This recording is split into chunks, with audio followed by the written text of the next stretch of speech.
Hello, Unites, and welcome to Term 2, Week 2. And this week we're going to pick up with how did the Industrial Revolution affect the lives of men, women, and children. And this is going to focus in really on the average person. What was it like for the common human being living in Great Britain during the time of the Industrial Revolution? How did all of these new inventions, how did all these new lifestyles and lifeways affect the lives of the common person? What was it like to wake up in the morning? What were the conditions of your home? Where did you go to work? And what was it like to work in the factories of the Industrial Revolution? This week we're going to cover two sections of our textbook.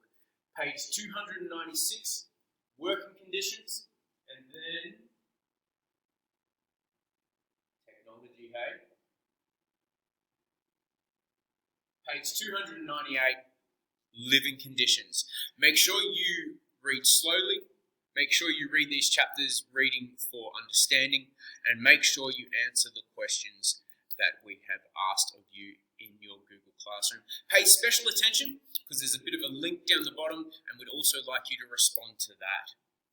Guys, if you've got any comments, questions, or concerns, please make sure you record them and then you bring them to our weekly Zoom meeting. We're looking forward to seeing you. God bless you. Work hard.